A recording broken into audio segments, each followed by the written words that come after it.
I'm about to head to Vegas soon for the night, but the work doesn't stop. Let's get into the Week 17 game preview. We've had a long break since our massive choke job to the Seattle Seahawks. 11 days in between games, but now we travel to Atlanta to take on the Falcons on Monday night. The Falcons have won 2 straight coming into this one, and they are going to want to play spoiler against us because these two teams are connected in a couple of different ways. First off, Falcons head coach Raheem Morris. Yeah, we all know he was the Rams defensive coordinator for 3 seasons prior to becoming the Falcons head coach, and he actually helped us win a Super Bowl in the 2021 season. Well, he is very much on the hot seat right now, and he needs every win that he can get in order to make a case to keep his job. So, you know he's going to be motivated to beat his former team. But more importantly, we all know about that massive trade that we made with the Falcons during the first round of this past draft, where we sent our 2025 first round pick, 26 overall, and a 2025 third round pick in exchange for the Falcons' 2025 second round pick, their 2026 first round pick, the key one here, and a 2025 seventh round pick. But that first round pick swap is the key one here because the Falcons used that extra first round pick they got from us to select James Pierce Jr., who's having a phenomenal rookie season. In fact, he is a strong candidate for Defensive Rookie of the Year, and he leads all rookies in sacks with 8.5.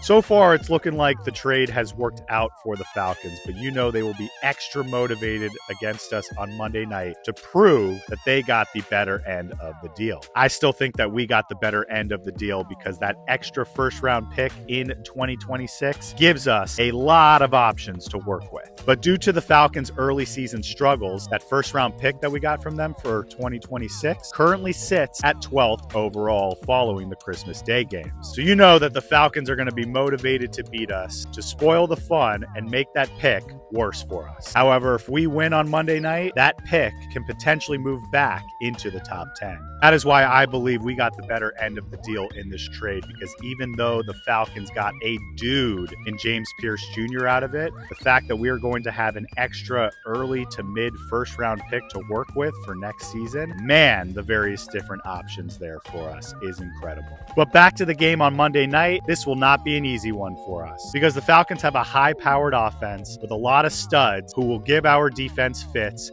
specifically our secondary. Guys like Bijan Robinson, Drake London, Kyle Pitts, among others. And old Kirk Cousins, who is covering at quarterback for the injured Michael Penix Jr., is out here to prove that he is still worthy of a job next season. He is playing to keep his career alive. So we cannot take this offense or team in general lightly on Monday night. We need to be locked in. Taking a look at the injury report here, you could see with the exception of cornerback Mike Hughes, the Falcons are very healthy coming into this one. Meanwhile, we are pretty banged up right now. Obviously, we know that Devontae Adams and Kevin Dotson are highly unlikely to play in Monday night's game. In fact, they both will probably be shut down until the playoffs to ensure that they are as healthy as possible come playoff time. However, both Alaric Jackson and Josh Wallace have not practiced this week, which is kind of surprising and concerning to see. However, due to the game being on Monday night, there is still a practice on Saturday. I am recording this on Saturday morning, so we don't yet know the injury report for Saturday, but hopefully both Alaric Jackson and Josh Wallace can at least log a limited session today so that they can be good to go for Monday. On a positive note, Roger McCreary has logged full practices all week since returning from IR, and I am very excited to see him play on Monday night. He should help out our secondary big time. So yeah, like I've said in this video already, despite this Falcons team being eliminated from playoff contention, they cannot be overlooked. They are going to be motivated to beat us in this one. As we know, a lot of coaches and players on the team will be competing to keep their jobs, and because we have their first round pick, they're going to want to spoil the fun and make that pick worse for us. I think the keys to victory for our Rams in this one are simple. On the defensive side of the ball, we need to slow down that high-powered Falcons offense, who is capable of scoring a lot of points. And for our Rams offense, the key thing here is just to continue to put our foot on the gas for all 4 quarters. We have one of the best offenses in the NFL and can put up 30-plus points regularly. The thing that worries me is when we have a big lead in the second half is that we tend to take our foot off the gas. So if we find ourselves with a big lead in the second half, Sean McVay needs to go for the kill shot. He needs to keep driving and playing with a sense of urgency. We cannot relax.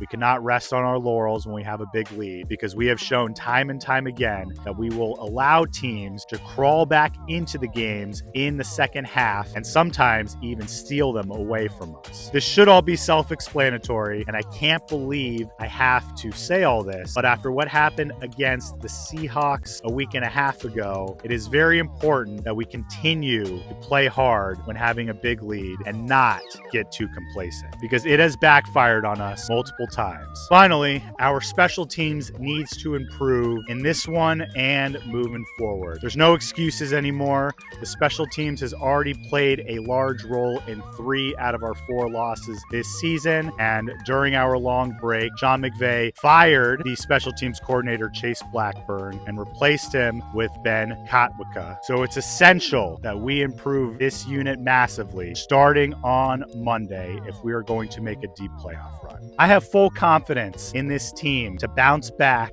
and get the W on Monday night. But again, we cannot take this Falcons team lightly, and we need to remain locked in. Let me know your thoughts on all this. And as always, go Rams.